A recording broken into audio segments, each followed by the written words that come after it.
അമ്പഴങ്ങ മരത്തുമ്പോ കയറി പൊട്ടിക്കാൻ പോവാ. ഇടിഞ്ഞു കഴിഞ്ഞ് താഴെ വീഴാണെങ്കിൽ വീഡിയോ വൈറലാവും.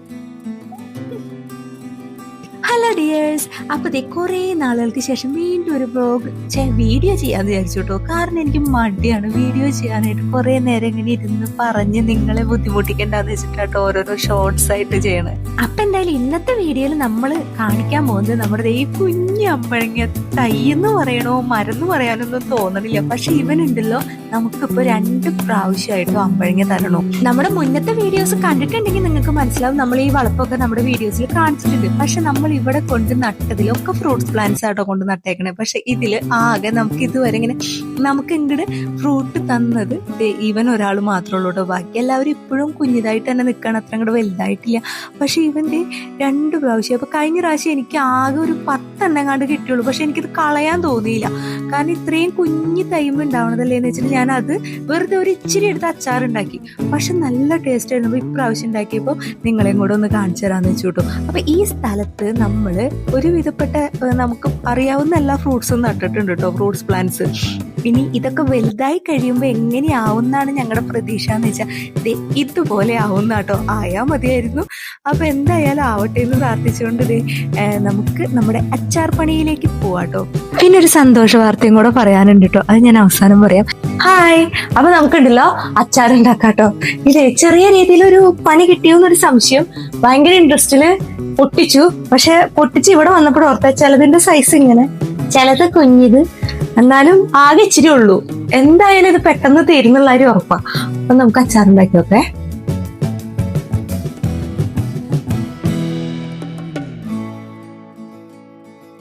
അപ്പൊ നമുക്ക് സ്റ്റാർട്ട് ചെയ്യാം. അപ്പൊ ദേ ഒരു കുഞ്ഞൊരു ഉരുളി എടുത്ത് വെച്ചിട്ട് അതിലേക്ക് നല്ലെണ്ണയാണ് കേട്ടോ. ഇനി അതൊന്ന് നല്ലോണം ചൂടാവട്ടെ കേട്ടാ.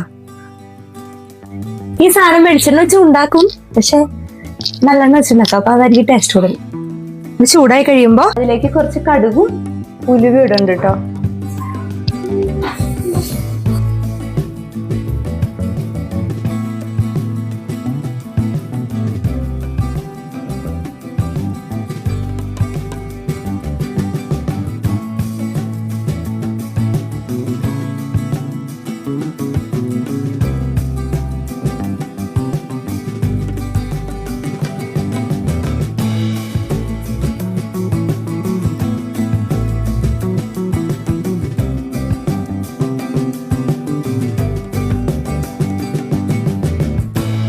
ഇനി ഇതിന്റെ ഉള്ളിലേക്ക് മുളക് പൊടി, ഇത് കാശ്മീരി മുളക് പൊടി കേട്ടോ, ഇത്തിരി കൂടുതലിടാം.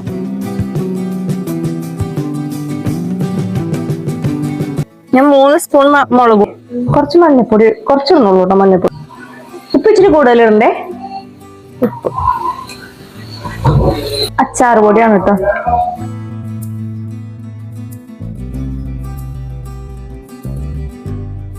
ഈ പൊടികളൊക്കെ ഒന്ന് ചൂടാവണ നേരത്തുണ്ടല്ലോ തീരെ കുറച്ചിടണ്ടായിരിക്കും കേട്ടോ നല്ലത്. അല്ലെങ്കിൽ ഇതൊക്കെ കരിഞ്ഞാകെ കൊള്ളാവേ. പിന്നെ ഈ വീഡിയോ നിങ്ങൾക്ക് കണ്ടുകൊണ്ടിരുന്നപ്പോൾ മനസ്സിലായിണ്ടാവില്ല എനിക്ക് അച്ചാറുണ്ടാക്കലിൽ വലിയ പ്രാവീണ്യമൊന്നും ഇല്ലാന്ന്. കാരണം എനിക്ക് അങ്ങനെ അച്ചാർ അത്ര ഇഷ്ടമുള്ള ആളൊന്നുമല്ല. പിന്നെ അച്ചാറുണ്ടാക്കൽ എന്ന് പറഞ്ഞ പരിപാടി നമ്മുടെ വീട്ടിലധികം ചെയ്യാത്തതാണ്. പക്ഷെ ഈ സംഭവം ഞാൻ എന്താ ഇങ്ങനെ ഉണ്ടാക്കണമെന്ന് വെച്ച് കഴിഞ്ഞാൽ അതിൻ്റെ കാരണം നിങ്ങൾക്ക് ആ ചെടി കണ്ടപ്പോൾ മനസ്സിലായില്ല. ആ ചെടിയോടുള്ള സ്നേഹം കാരണം കൊണ്ടാണ് ഞാൻ ഈ അച്ചാറുണ്ടാക്കുന്നത്. പിന്നെ നല്ല ടേസ്റ്റും കേട്ടോ. ഈ അമ്പഴങ്ങ അച്ചാർ കഴിച്ചിട്ടില്ലാത്ത ആരെങ്കിലും കാണുന്നുണ്ടെങ്കിൽ ഒന്ന് ഉണ്ടാക്കി നോക്കി കഴിക്കണം കേട്ടോ. കാരണം നല്ല ടേസ്റ്റാണ്. എനിക്ക് മാങ്ങ അച്ചാറിനേലും മറ്റേ ബാക്കിയുള്ള അച്ചാറിനേലും ഏറ്റവും ടേസ്റ്റായിട്ട് തോന്നിയത് ഇതാണ് കേട്ടോ. അങ്ങനെ ലാസ്റ്റ് നമ്മൾ കുറച്ച് വിനീഗറും കൂടെ അതിലൊന്ന് ഒഴിച്ചിട്ട് കുറച്ച് ചാറ് പോലെ ആക്കാണ് കേട്ടോ. അപ്പോൾ ഈ സമയത്താണ് എനിക്ക് തോന്നിയത് ഈശ്വര ചെറുതായിട്ട് ലൂസായി പോയിന്ന്. അപ്പോൾ അതാ നമ്മൾ കുറച്ചുകൂടെ അച്ചാർ പൊടി ഇട്ട് ഒന്ന് ഇളക്കാണ് കേട്ടോ. ഈ അച്ചാറുണ്ടാക്കൽ ഞാൻ പറഞ്ഞില്ല, എനിക്ക് വലിയ ശീലമൊന്നുമില്ല.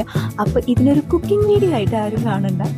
ഞാൻ ചെയ്ത കാര്യം നിങ്ങളോടും കൂടെ ഒന്ന് ഷെയർ ചെയ്യണതാണ് കേട്ടോ. പിന്നെ നമ്മുടെ സന്തോഷ വാർത്ത എന്ന് പറഞ്ഞ സംഭവം, അത് ഈ വീട്ടിൽ ഇതുപോലെ ചെയ്തുകൊണ്ടിരുന്ന എന്നെ തേടി ഗൂഗിളിന്റെ ഓഫീസിൽ നിന്ന് ആ ലെറ്റർ വന്നു. അതിന് കാരണം നിങ്ങളാണ്. അച്ചാർ പ്രിപ്പറേഷൻ കഴിഞ്ഞു. ഇനി ഈ സാധനം ഉണ്ടല്ലോ ഒരു 3 ദിവസം കഴിഞ്ഞിട്ട് നമുക്ക് എടുക്കാൻ പാടുള്ളൂ. അപ്പൊ ഒന്ന് സെറ്റ് ആവാനായിട്ട് ഇപ്പൊ ഞാൻ ഇതിൽ തന്നെ വെക്കണേ. ഇനി ഇത് ചൂടാറി കഴിയുമ്പോൾ വേറെ നല്ലൊരു പാത്രത്തിലേക്ക് ഇട്ട് അടച്ചു വെച്ചിട്ട് 2-3 ദിവസം കഴിഞ്ഞിട്ട് യൂസ് ചെയ്യാം. അങ്ങനെ എല്ലാം സെറ്റ്, കാഴ്ചയിൽ നല്ല ഭംഗിയില്ലേ, ഭംഗി മാത്രമല്ല കേട്ടോ നല്ല ടേസ്റ്റ് ഉണ്ട്. അപ്പൊ ദേ ഈ സംഭവം ഇന്ന് ആരും കഴിക്കാൻ നോക്കണ്ട, ഒരു 2-3 ദിവസത്തേക്ക് അത് അങ്ങനെ തന്നെ വെച്ചാൽ അതിന്റെ ഒരു ടേസ്റ്റ് ആവുള്ളൂ. അപ്പൊ ഞാൻ ചൂടാറി കഴിഞ്ഞപ്പോൾ ഞാൻ തലേ ദിവസം രാത്രി ഉണ്ടാക്കിയത്, അപ്പൊ പിറ്റേ ദിവസം അതിനെ ഒരു ചെറിയൊരു കണ്ടെയ്നറിലേക്ക് ആക്കി വച്ചിട്ട് 2-3 ദിവസം കഴിഞ്ഞ് കഴിയുമ്പോഴേക്കും അത് സെറ്റ് ആവും. നല്ല അമ്പഴങ്ങയൊക്കെ നല്ലോണം ഉടഞ്ഞ് അത് നല്ല ടേസ്റ്റ് ആവും. അപ്പൊ എന്റെ കയ്യിൽ കിട്ടിയ ലെറ്റർ നിങ്ങളെ കാണിച്ചു തരാൻ വിചാരിച്ചെടുത്തതാ കേട്ടോ. ആദ്യം തന്നെ നിങ്ങളോടാട്ടോ നന്ദി പറയണേ, കാരണം നിങ്ങൾ വീഡിയോസ് ഓരോന്ന് കാണുന്ന കാരണം കൊണ്ടാണ് ഈ ലെറ്റർ എന്റെ കയ്യിൽ കിട്ടിയത്. അപ്പൊ എനിക്ക് എല്ലാവർക്കും ഒരുപാട് നന്ദി. അപ്പൊ ഇനി സപ്പോർട്ട് പ്രതീക്ഷിച്ചുകൊണ്ട് നിർത്തുന്നു. ടാറ്റാ.